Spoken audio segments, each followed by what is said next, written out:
Welcome to Soul Seeker.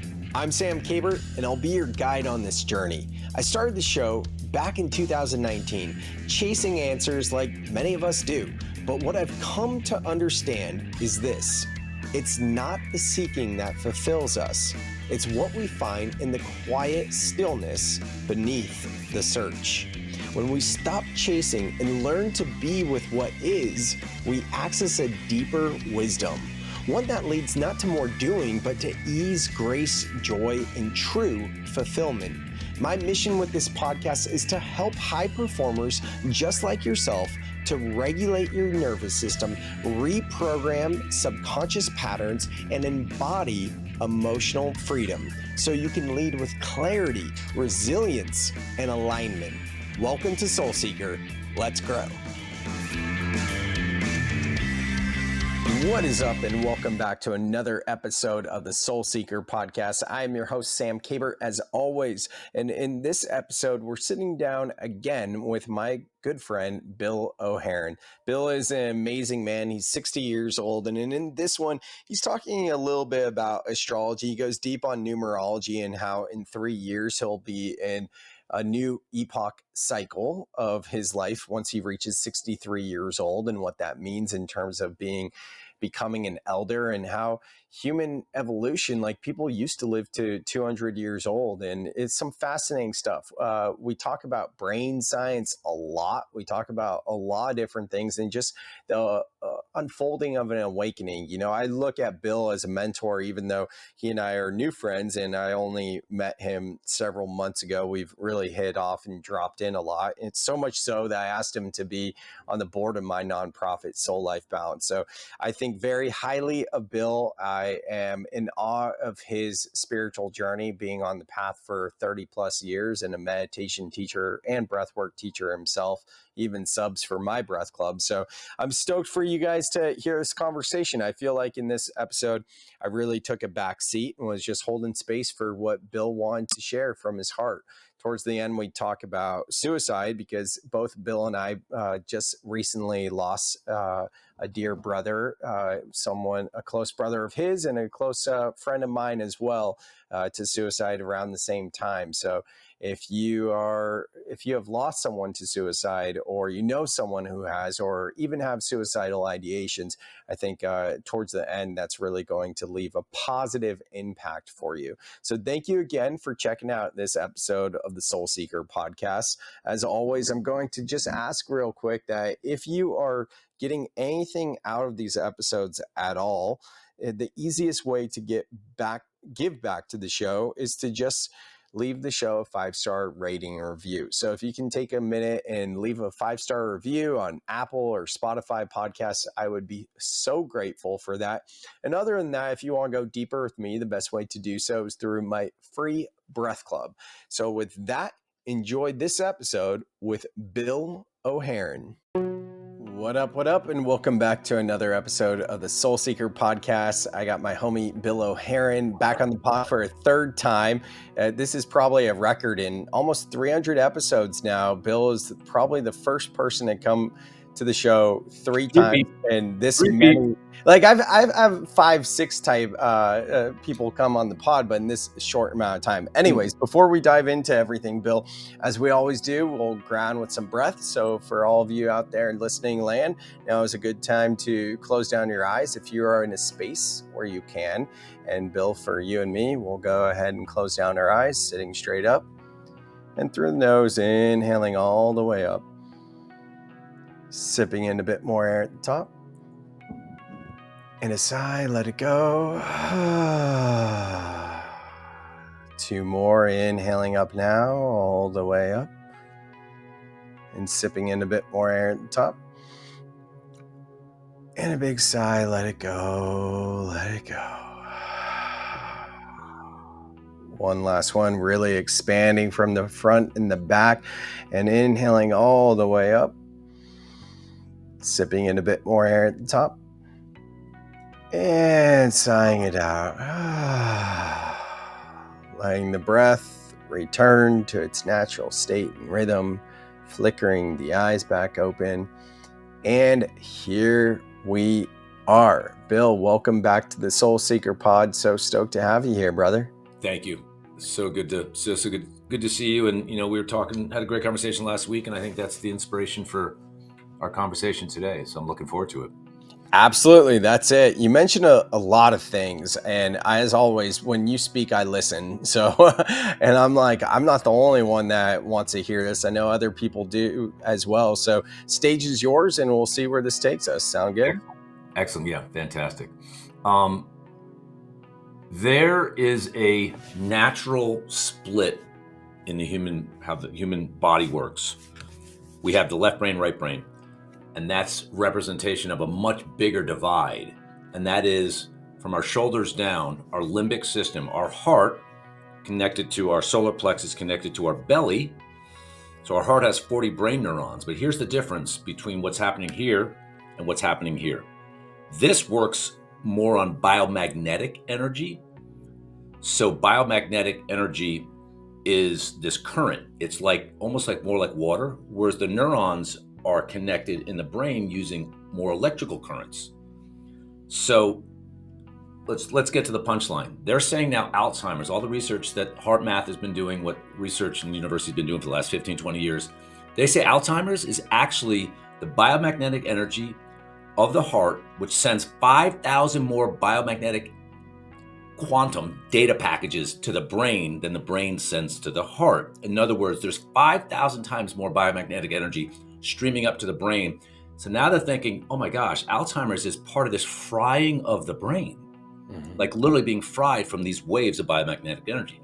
And just pure electrical energy, the heart sends 60 times more electrical signals to the brain than the brain sends to the heart. So we're always saying the brain is this master organ. It's super smart. The neocortex is super smart, but it's the youngest part. It sits on top of the midbrain, which sits on top of the reptilian brain, which is a couple of 100 million years old. So what does this have to do with our daily life, with being a human and making it through, 100 years of productivity? Well, what you just did, that breathing,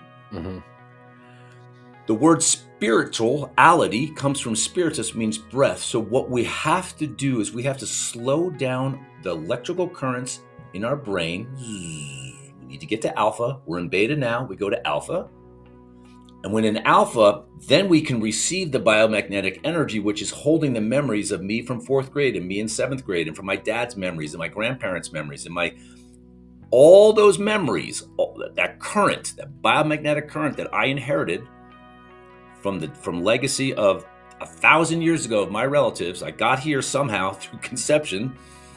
That biomagnetic energy is trying to come up and teach me who I am, teach me why I think the way I do, teach me about my reactive body. So I can resist it, go, nope, I'm going to think through my life, or I'm going to let the water of this biomagnetic, think about it as water, flush and open up my rational 60-year-old self to the current of emotions, to be able to understand them, befriend them, know who I am through the emotion. Now I've got the emotional set understood, and then now it can basically help me cogitate and rationalize and use logic in my life, but it's infused from the biomagnetic energy. That's the game of life. That's what therapy is supposed to do. That's what meditation is supposed to do. If we're not letting the biomagnetic energy of your memories from 4th grade, you got dropped by a hot rock by Alice Smith in 5th grade, and you're like, no, I'm totally good with that. Well, maybe you are, maybe you're not. You don't know. And so we have to put ourselves into a position to allow these memories, to recall them, to understand them. It's going to take, I know I could name 7 people that I'm doing counseling work with. My brother is not official counseling, just that his body's still trying to reckon with these old memories from 1, 2, 3 years old. And because his brain's been up here, he's a Gemini, he's a Mercury. He's like, I don't want those memories. We've been talking about it for 25 years, Sammy. He's like, no, I'm good. I don't need, I'm like, Bob, you need to. And now it's all coming home to roost. And he's going through this big breaking and opening. Well, that's the energy. That's the biomagnetic energy of the heart overriding everything else. Heart attack, men die 8 years earlier than women because the biomagnetic energy is too much.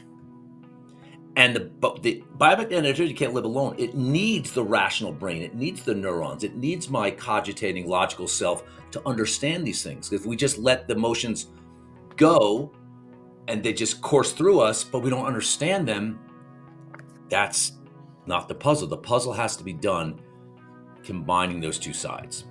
I Right? love it. And what does meditation do? Meditation actually, if you do it long enough, it starts reducing. There's this divide between the left and right brains called the colossal column. I'm pronouncing it wrong. It's a bunch of Latin. There's a dividing line between the left and right brain. Women's colossal column is thinner. Right? Women can draw from that intuition. They can draw from those feelings. They're much more feeling-esque. They're much more emotive. Right? Men, we have to work harder. Woman's brain actually pumps faster than a man's brain. Woman's heart pumps faster than a man's heart. So there's kind of gender differences, but that's not really the important thing. The important thing is we all have to bathe ourselves in our old shit, our old stuff. Period. Right? How much time is the average person spending with their inner fourth grader? Walk out to the store. How many people have done inner fourth grade work? Zero. Maybe not zero, but yeah, I get it. Right. So this brings up an interesting point because, like in NLP and MER, mental emotional release, when we're doing the subconscious rewiring, a lot of the work I do for my clients, like they don't have to relive any of that. It's just going to the scene and wiping it out like a game of dominoes, leveraging Gestalt therapy. So, like when you're talking about like with your brother, like how are you walking through people through this, because they don't have to actually relive it? So great question. And I don't argue that at all. Here's the thing. Carl Jung said this: in order to change anything, you have to accept it. 100. Okay? So if they are accepting that their father left when they were in 6th grade, and they process that and they understand where their father was at and their mother was at and their grandparents were at, where their family was at and how that affected them, and they process that, they don't have to relive it. They just have to. But accepting isn't just like, I accept God. Like, yeah, no, sorry. It's there has to be a molecular. These are molecules. These are electrons. These are actual quantum packages that have to be looked at, felt in whatever way, maybe not like. And this isn't, don't take it from me. I'm just passing through the data. We have to accept whatever was. Yeah. If we glaze over it, gaze over it, and pass over it too quickly, if you don't get the root to that weed out there, dude, I'm sorry, that weed's coming back. A lot of people that are doing this work think that they are accepting things, but there's layers underneath that. How do you actually know when you've surrendered to that thing? Dude, why that's a good question. What happens is the universe, your life does it. You get a tax bill. You get something like, oh, what? I feel less than again? So overwhelmingly less than? Something happens that triggers that thing going, there it is. There's that root, right? Doesn't mean the tax guy isn't going to come at you 3 years later and you process it at such a rich and deep level. You're like, I totally get why I do that. It's how you respond in relationships is how you know how far you've gone in your inner work, right? Because you and I can go on a mountain, we can spend 5 years meditating and being total at one, we have singularity and we're good. Then we come back to the marketplace the next day, as the Buddha says, you got to take that practice to the marketplace. And somebody says, you're an asshole, Sam. And you're like, oh my God, I feel he's right. I am like, in other words, the universe is going to tell you how far you've gone. Yeah, I love that. And that's been very true in my experience. And that's a lot of the work I do as well. And what we're talking about here is integration more than anything else, right? All integration, right? And so whether it's ayahuasca, whether it's bofu, it doesn't matter what it is, all the work you realize there's, the whole term of bypassing, spiritual bypassing, right? Like I can say this in my own experience. It was 29 years ago, a couple months ago, where I had this big singularity moment. I meditated, I broke open, I cried, I wept, past lives shit just showed up. Literally in 1 hour, I had this 2 or 3 lifetime experience that opened it all up. So I'm like, I totally fucking get it. No, I don't.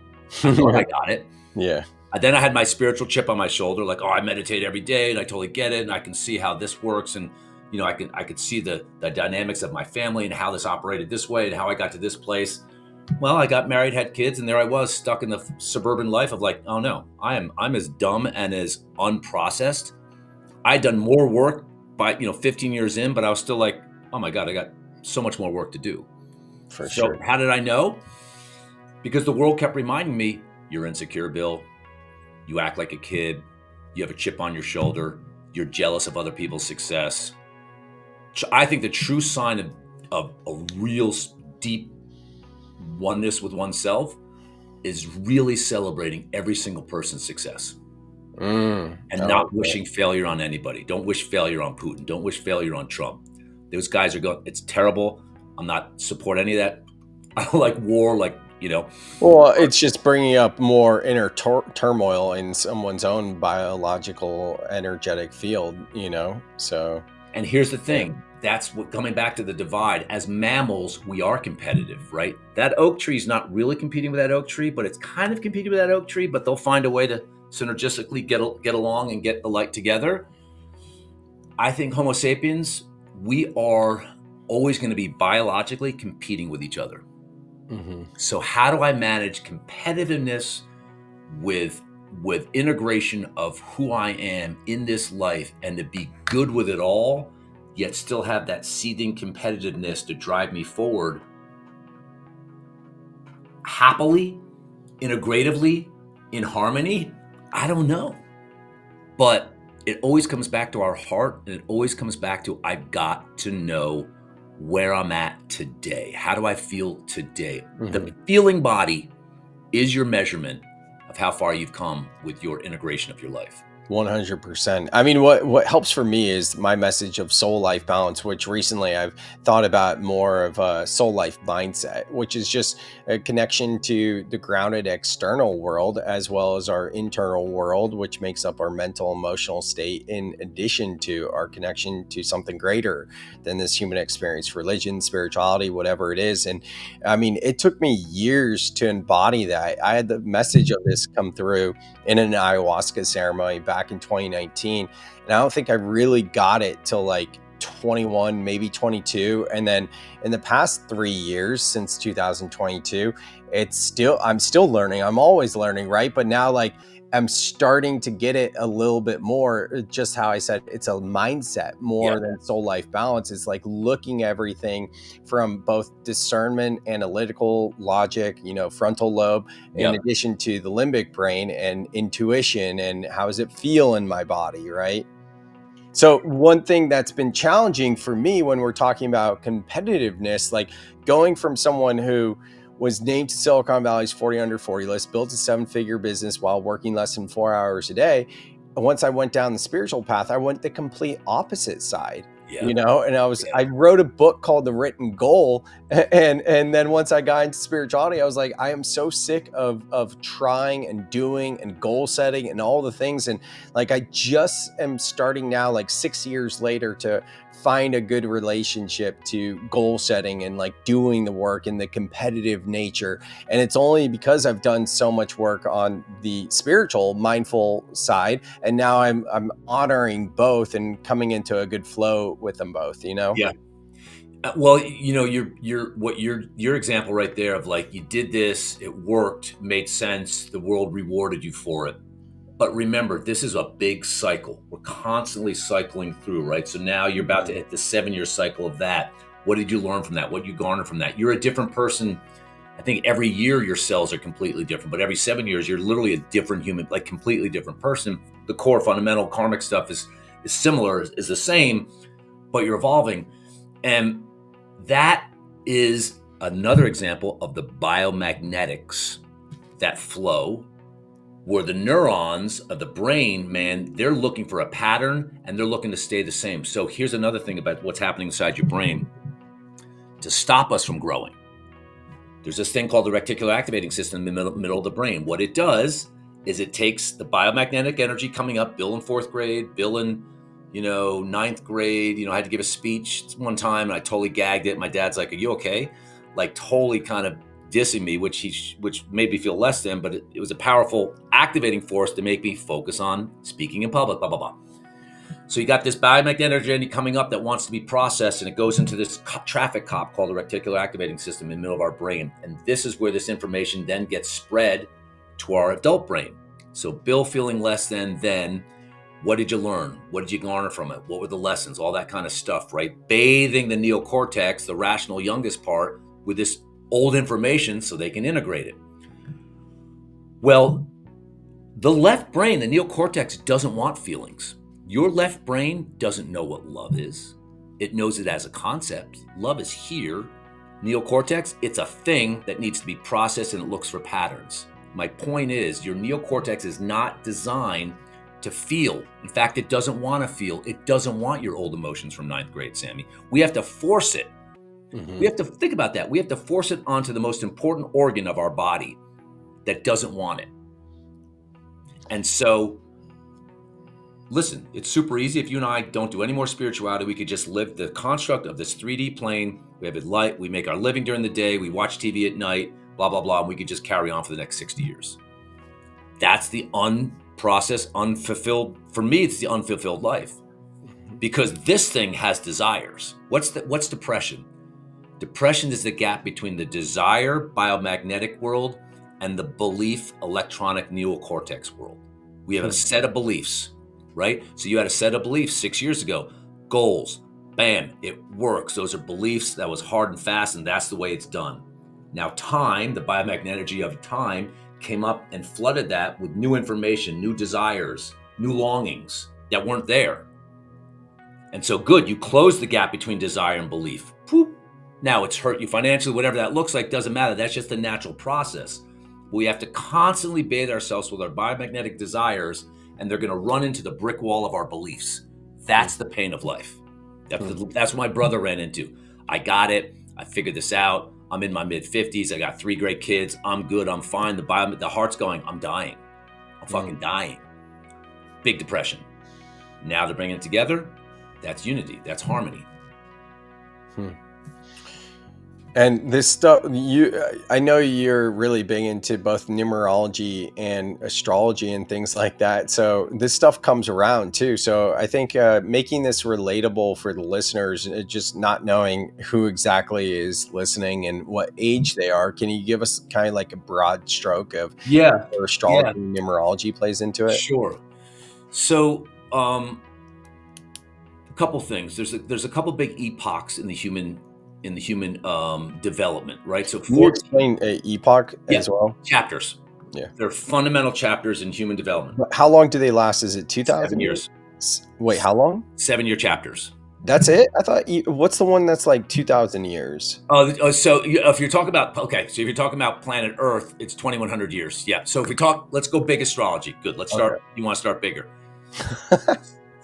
You want to start bigger? Well, I just thought epoch was a couple thousand years. So I don't know this in terms of an epoch being 7 years. So so epoch's the wrong word. Epoch is just a term for a section of time, right? So you have the epoch of a presidential term is 4 years, right? That would be that you can use. I got it. But you're right. Epoch really is a bigger swath of time, in part of a bigger swath of time. But let's just use human development, right? Let's say we live for, by the way, our bodies are built for 125 years old. They're not built for 80. They're not built for withering at 80. This is a modern thing. We think, the Middle Ages people, that was Europe. But the Native Americans were living 200 years old. Not Sitting Bull, but his relatives, when the whites were going out there in the 1600s, 1700s, 1800s, like, how does this guy know shit from 200 years ago? Because he's 200 years old. Now, our left brain can't fathom that. But the more research we do, there's modern people now, not a lot, living post 100 healthily in a healthy fashion. My point is that let's just say you're on the earth for 90 years, and you go every 7 years, you go through a new chapter. 14's a big one. That's why at 13, bar mitzvahs and bat mitzvahs, right? That comes from ancient astrological numerical timing. At 13, you're about to start your 14th year, which is you're about to begin your third 7-year cycle. 0 to 7, 7 to 14, 14 to 21 is the third cycle. That's a big epoch. That's a big chapter, 14 to 21. Why? Because from 0 to 10, 0 to 7, 0 to 9, 0 to 10, you're pure limbic. You have no rational being built. It's just starting to get built. So the first 9 years of your life, you soaked your parents' world, your mom's world, your grandparents' world, your maternal side world, paternal side world. You're this amalgam of emotions, amalgam of molecules. Now at 14, the rational mind's going, I'm here, the ego's being built, I'm a piano player, I'm in high school, you're building this egoic adult self. Hey, it's Sam. Can I share something real quick that I think might actually help you? If you've ever felt overwhelmed by your emotions, like you're doing all the right things, yet you still feel off, it's not because you're broken. Most of us were never taught how to feel in a way that actually helps us heal. That's why I created Breath Club, a free community where I guide weekly breathwork sessions to help you regulate your nervous system, process emotions, and return to clarity. We use something called the 90-second reset, a simple, science-backed practice that shows how fast emotions shift when you allow yourself to feel them fully. You'll get access to live calls, a community, and on-demand breathwork exercises to reset anytime. No pressure, just an invitation to feel safe in your body again. Links in the show notes if you want to join us.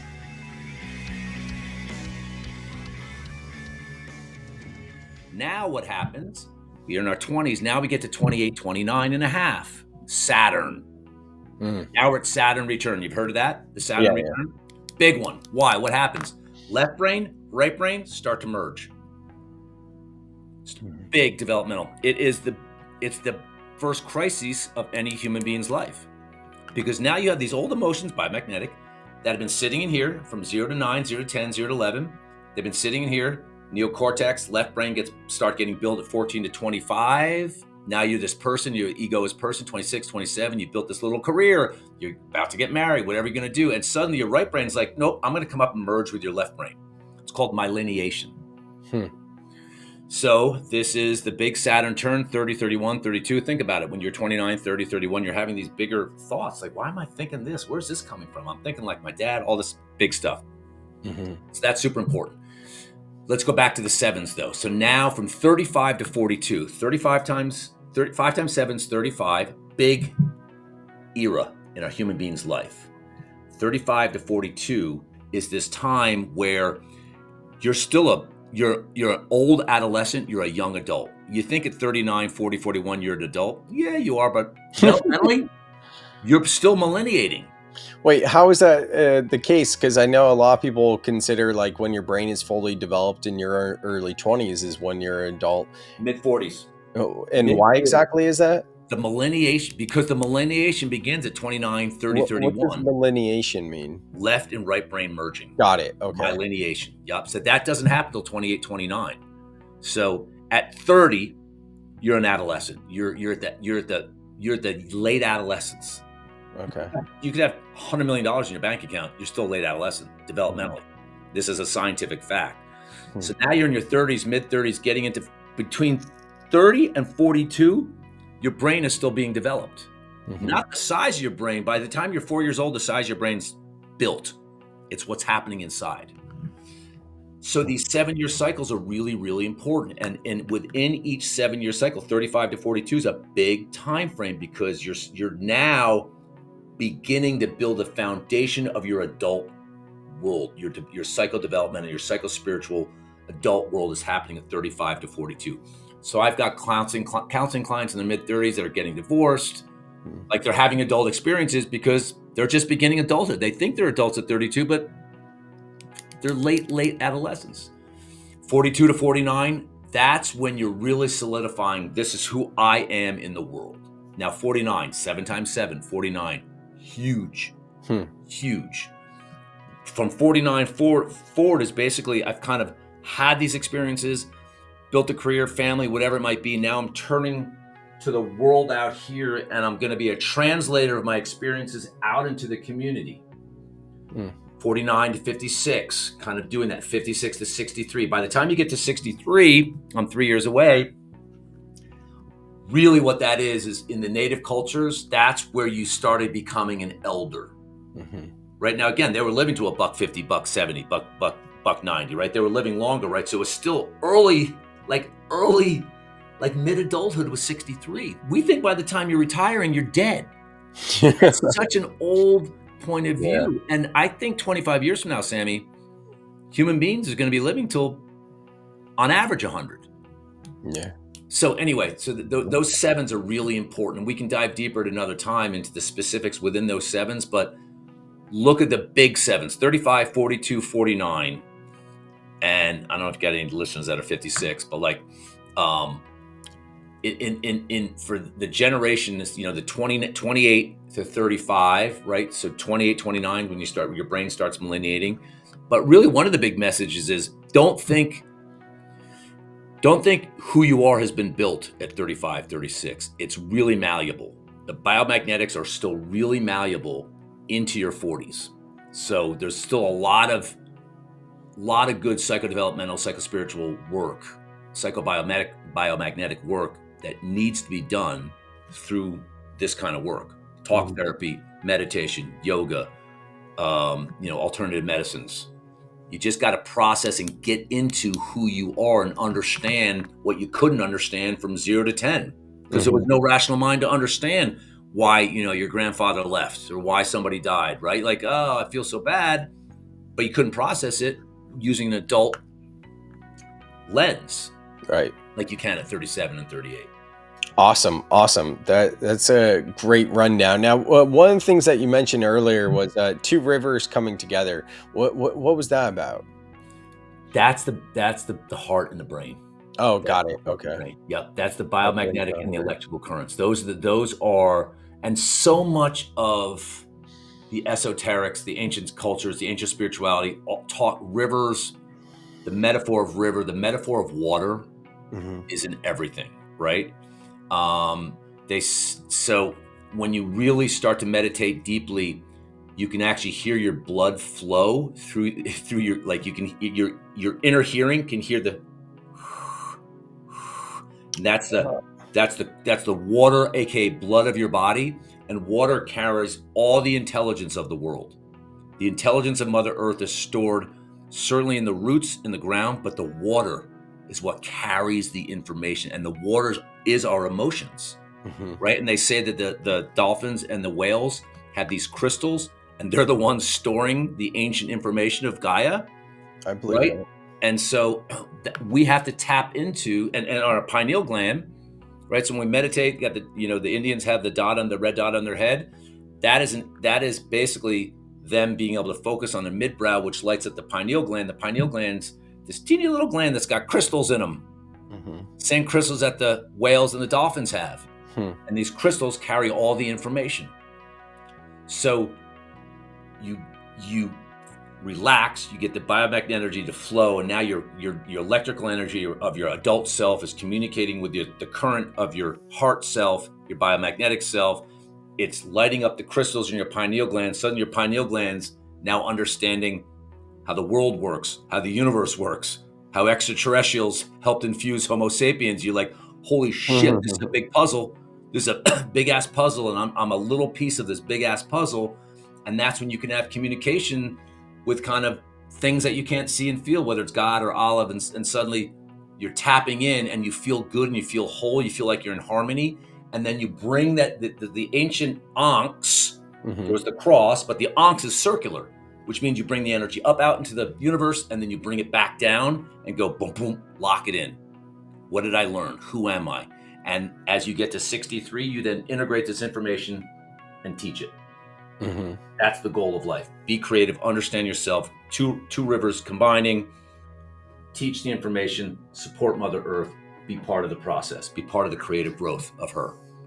That's awesome. So much coming up for me, but the thread I'm going to pull out is, since you brought up Egypt through the Ankh, I was going to ask you if you'd want to go to Egypt later on this year for a medicine ceremony. So the answer is I would go to Egypt whenever I could possibly. Yes, the answer is yes. I mean, it's the most sacred place on the planet, right? Yeah, my friend and her mentor, they have been going to Egypt quite a lot over the past few years, doing an amazing medicine trip, and it's interesting because I had a client of mine reach out to me actually today, asking me about the trip if I've been on it, and I was like, nope, I haven't been on, it, but maybe this year. Are you thinking about it? Yeah. I mean, I would love to. That's one of those things like where I'm at in my journey, at least with medicine, it's kind of on the back burner. I'm not doing Yeah, as much plant and earth yeah, medicine these days. And I'm very much leaning into like if it comes to me, yeah, as opposed to like even putting intentions out there, yeah, you know? yeah. Which on that note, I have a question for you. It's Sammy, I want to say a quote real quickly though. This is my please. favorite quote. It's 1,000 years old. It's 970 years old. It's from a Spanish philosopher. He says the first step in the acquisition of wisdom is silence. Mm, The second, listening. The mm, third, memory. The fourth, practice. And the fifth, teaching others. mm. That's the progression of our lives. I And love that's it. done in little bits. Like you can be teaching stuff. You don't have to wait till your 40s, 50s, 60s, whatever. You don't have to wait to be teaching. You just want to be a presence, right? You go down to the supermarket and you're sharing something nice with somebody. And like, it's just this sharing of wisdom, but it has to start from silence, listening, memory, integration. Then you teach. Anyway. Yeah, the integration one is huge. The embodiment, that's been really my theme over this past year. Like, can I embody my core values, what I'm teaching, my beliefs, all of these things? And that's really been at the forefront of my focus. And I love it because integrity, for as long as I can remember, like even high school, has been my number one core value, integrity. So, like, embodiment is such a amazing complementary value Yeah, to integrity. big time. Yeah, and then another big one's been conviction, and that's the unreasonable belief in what you are doing is right and worth it. To quote Brian and Gab Bochet, I love that one so much. Unreasonable meaning it doesn't have to have deep logic or deep grounding. Like, you know what? They talk a lot about why they chose the word unreasonable, but right now in this moment, it's escaping me why they chose the unreasonable. For me, what I cling on to more than unreasonable, unreasonable is like, this is that's the passion for Yeah, me. That's the way I interpret it. yeah. But the piece of that definition that speaks to me so much more, even more than unreasonable, is what I'm doing is right and worth it, because that's what keeps me anchored in my mission, you know. So Love it. anyways, I Love it. was going to ask you about discerning in intuition. You know, the deeper I go with the subconscious mind or even the reticular activating system and how we create our reality, it's really confusing sometimes to discern the difference between, am I creating this thing or is it a sign? Is it something that's coming in as a synchronicity, or did I just put the intention out there and manifest that and Mm, create that thing? What are mm. your thoughts there? That's such a good question. I think the veil between those two is so thin. Yeah. You know, what percentage of you, Sam, is empty space? Answer that first. What percent? 100? Yeah, 99%. Okay, cool. Right. So if we're just this wispy bag of molecules that's literally vapor, water and hydrogen or whatever the heck we are, helium. I think 90% of our body is stardust from the original explosion. How do I know that somebody calls me today that I haven't spoken to in a year and a half, and it was just synchronicity that I was somehow calling it in? I don't know the answer to that. What I'll tell you is the only really way to get at this is our dreams. Mm, Our dreams store all the information. And how do I know that? Because I just happened this morning. I'm sitting with a couple friend that was visiting for the night, and I walk out, and she's sitting there, and I'm like, I've been here before. Like it was so clear, it was deja vu. It was in my dream. Our dreams have all the information. There's no elder or shaman on the planet that has more information than what I can garner from my dream body. And so if somebody calls me today and it's serendipitously like, oh, did I call that in? Was that just part of where I'm at? It's because behind my barely rational self is a plan that's already, our lives are living us. And it's hard to tell the difference between discernment, between what I created and what's being thrown at me that I called in, because I don't really think there's any difference. So if that's my perspective on it, then the only way I can understand what's happening in my life is close my eyes and go, okay, what am I feeling right now? What do I want right now? Is that what my heart wants right now? Or is that what my bank account needs right now so that I make sure I can pay my bills next month? Okay. Oh, so I've got a little hook around the expenses that I'm carrying, right? Let's just say that there's a little hook. Well, the universe is going to say, oh, let me show you how big that hook is. Surprise email from you missed a payment on your last blah, blah, blah, and now you owe $500 more in fees. Ugh. Did I create that? I absolutely created that through a sense of my feeling body less than. Right? So what, chicken and the egg? I don't know. Yeah, it's something I've been dancing with, and I agree with you. It's just kind of like a thought experiment. And I think what really comes up is like so often we're like, oh, it's a sign, it's a synchronicity, whatever. And I think why I like this thought experiment so much is because we're taking back the power of ownership and responsibility and realizing, wait a second, maybe it's not just this outside force. Maybe it's something that I'm creating. And if I'm asking for a sign, if I should do this thing or not, to your point of the hook, like this is a classic example. If it feels like a contraction, then it's probably not for you, versus if it feels expansive. Then the next part, if it's expansive and you ask for that sign and it doesn't come, maybe your subconscious isn't creating that reality. It's not manifesting because it's not meant for you, right? Which blends the science and the spirituality in a really nice way. Big time. And again, it all comes back to the heart.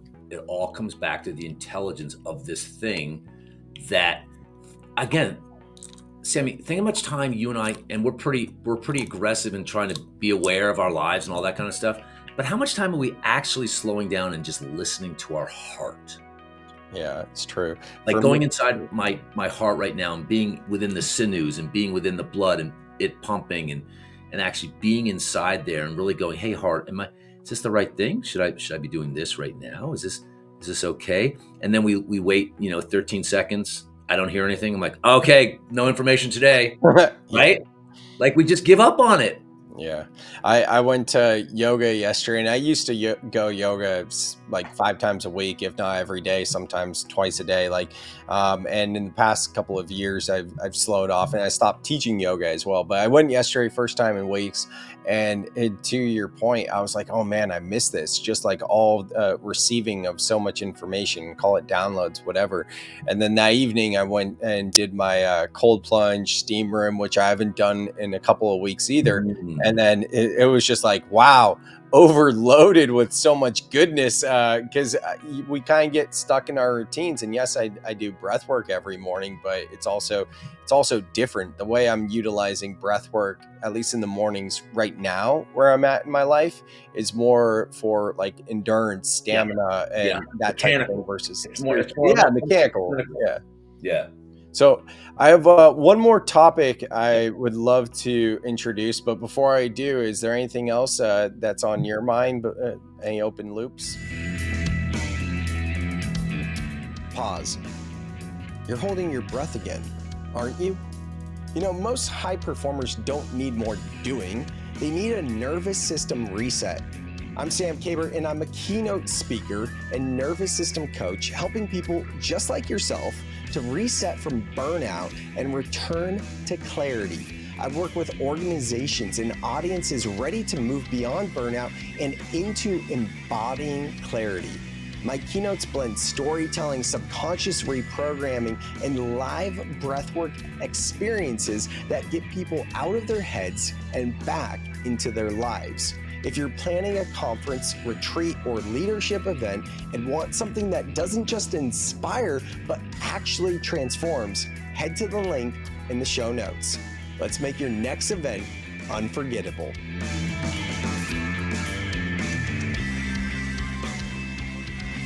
I want to talk just quickly on how you said responsibility, which is such a great thing because, let go, let God, right? That's a good one. Like, Yeah. absolutely. I want to do that. Right. So right now, let go, let God. Okay. I still got to get back to my spreadsheet and I got to get my shit together today. Right. Yeah. And I think as a Homo sapien, as a species, that's what we're returning to, realizing that our body is God. I don't mean like my heart, focusing on my pancreas. Our glands are so important. When's the last time you introduce yourself to your thymus gland, which controls your whole immune system? Like, when's the last time I hung out with my thyroid gland, talked to my pituitary gland, like going inside, Sammy, and literally spending time in there? Because guess what? Without them, without this body, I don't exist. I'm a thought. And so that's the first place to start every day before your feet hit the ground. Just be in your body, and not for a minute. Spend 5-6 minutes. Hey, stomach. Oh my God, you do so much work. All the crap I eat. Hey, large intestine. Hey, pancreas. Hey, hips. Hey, knees. Hey, toes. How are you? Spending time in there, you're going to notice everything slows down when you allow yourself to go in. And then, hey, tree. Hey, grass. Oh my God, without you, I don't eat. Right? Yeah, I go down to Vaughn's to buy food, right? Like, no, I don't need Mother Earth. I got Vaughn's. Like, it's the return to really slowing down and appreciating right now, today, in this moment, your breath, your heart, the ground below you, the air you're breathing, and being in that space and holding that. That's the sacred space. Nothing else is more sacred than your body. Right. And that's why the yoga and the plunge, sometimes we're doing it just pure medicinally, pure just to relax. But what the body's going is, thank you. You've softened me up. Now come spend time inside of me. Yes. Right. Yeah. Because you and I, we motor through shit, right? I do my meditation, my breathing. I'm motoring through to get to my day. I should be motoring through to get to me, get inside.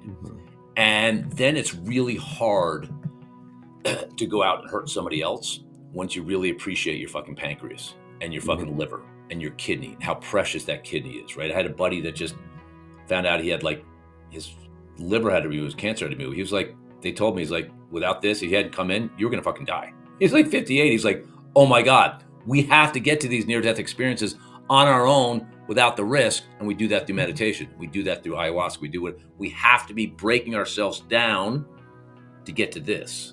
That's just what I wanted to say. Oh, I love it. I love it. Thank you for sharing. That's a big one. I've heard you say that a few times, and it always hits and resonates. One of the things I think, I drink ACV, apple cider vinegar, every day. And this is probably the only time I really do it, but I'm imagining I'm feeding my gut, Yes, your gut's like, yeah, you're cleaning me out. Thank you. And then you go eat some crap. They're like, what about it? I'll get you tomorrow, right? Well, I've done that too, where I've eaten some crap or just had a little bit of a stomach ache, and I'm like, I'm gonna have some apple cider vinegar now and treat my gut right, and it works, at least for me. So, anyways, last topic is a heavy one. You and I both just lost close friends to suicide, unfortunately, and that is one of the most challenging, at least from my lived experience, and the second time happening in my life, challenging ways to grieve and to process and to show up for yourself and others that are grieving that person that took their life. Talk to me a little bit about this subject that hits close to your heart. Yeah, that's a big one. It's a great topic. In fact, I was just speaking to my buddy's ex-wife, they were super close still. For me, being a Scorpio and kind of death is this kind of amazing partner of life, which sounds crazy, but part I of get that. my having a Pluto in my as one of my rulers of my little slice of the pie, being born in November. I'm fascinated by it. I've listened to probably 40 hours of near-death experiences over and over and over and over again. There's a couple great podcasts, and just over and over to go, what's the experience of passing away, coming back, passing away? And so for me, first of all, it's just holding space for somebody. Talk about him or her. Just talk. Cry. I'm a big crier, right? So the crying experience and the cathartic in the morning, it's for better or for worse. I think I'm really good at it because I got a lot of practice on my own. A lot of mourning life, mourning myself, mourning life. Just being in a state of mourning, just regular meditation, just weeping. The Native Americans call it lamenting. It's an ancient ceremony called lamenting, where the men and women would gather around, the shamans gather around, and they would dance, get into an ecstatic state, and just weep. And just weep. Why? For the preciousness of being human. So my thing is holding space for somebody, letting them talk about it.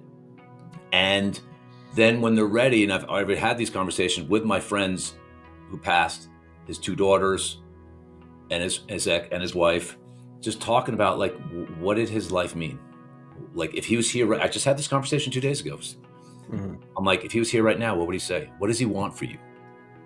The road was too hard for him to hose, too hard for him to carry his 62-year-old body through the rest of his life. I totally understand it. I don't agree with his decision, but the decision's been made. We're in relationship with him still. What does he want for us? What does he want from me? What does he want for you? What's the legacy we can carry? What's his message? I want to be part of the message that my boy Ralph, he wanted to help guys. He started a podcast called Dadcology. Why? Because these guys in their 50s, they don't have friends. They say they have friends. They don't really talk and emote and stuff like that. So the answer to the question is, I just want to be available. And I want to bring my full emotional body into the space and be vulnerable. Because that's what it is. It's the rawest vulnerability. And I was going to say this 20 minutes ago. How do we know if we're on our path? Our relationships are going to tell us whether it's a relationship with a guy that just cut us off, or it's a relationship with our family, or it's a relationship with our boss. All these relationships are telling us how we're doing. But we have to keep putting ourselves in moments of vulnerability. Vulnerability is, I reach out to you and you don't fucking call me back for a week. I feel like, oh boy, what did I do to Sam? Well, it just is what it is. I got to keep doing that, right? What happens, problem sometimes with spirituality, is you get into this wonderful spot and you feel good. Like, I don't want to be put in a place of vulnerability where I feel less than. Well, that's not growth.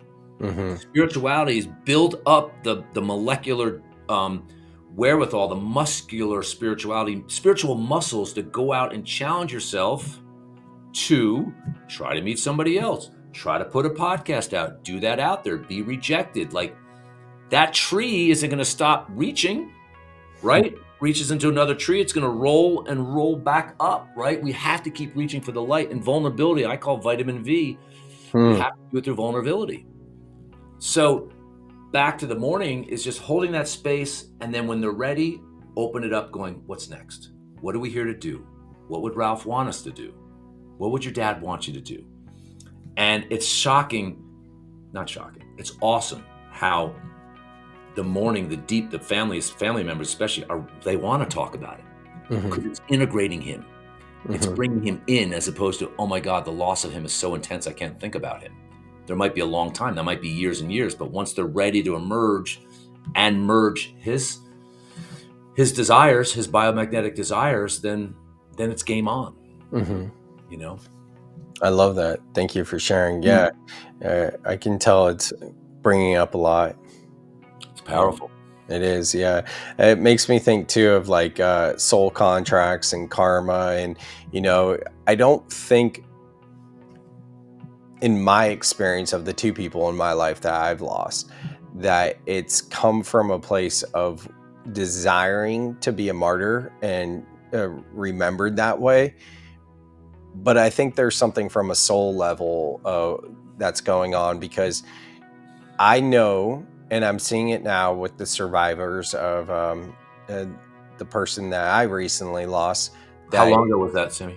same as yours. It was April. like April 12th, How 14th, old? something like that. Oh, I have it on my wristband right here. April 12th. Yeah.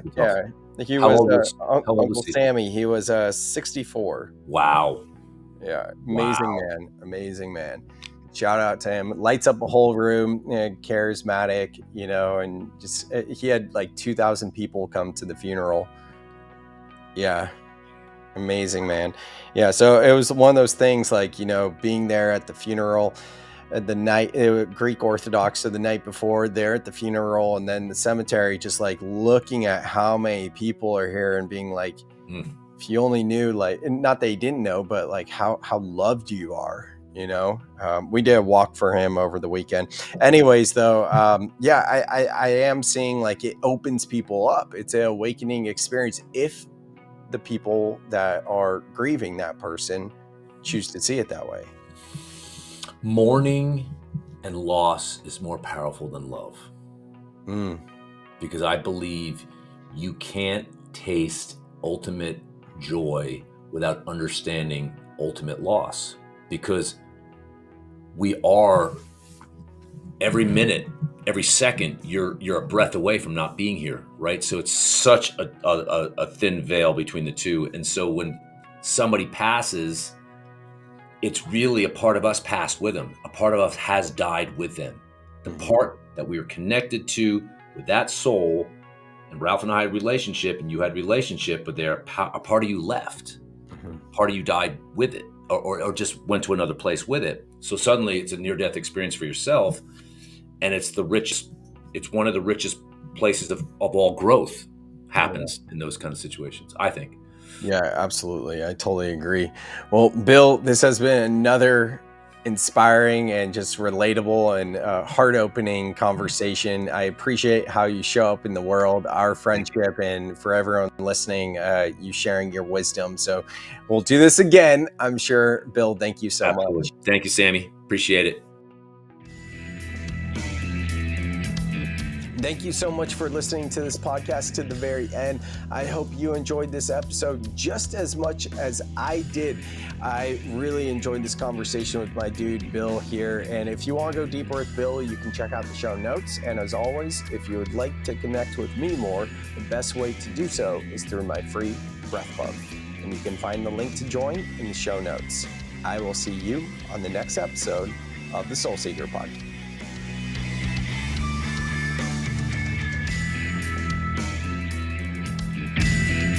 Thank you so much for listening to the very end. I hope you dug this podcast just as much as I enjoyed it. If you got anything at all, please, if you could just do me a favor and leave a 5-star review wherever you listen to this podcast, it helps the show grow.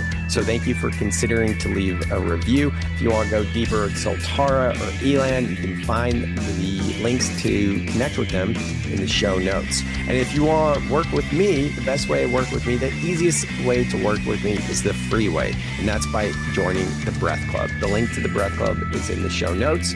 And also know that I'm available for one-on-one support, that is coaching and guidance, as well as keynotes and breathwork journeys for conferences and events.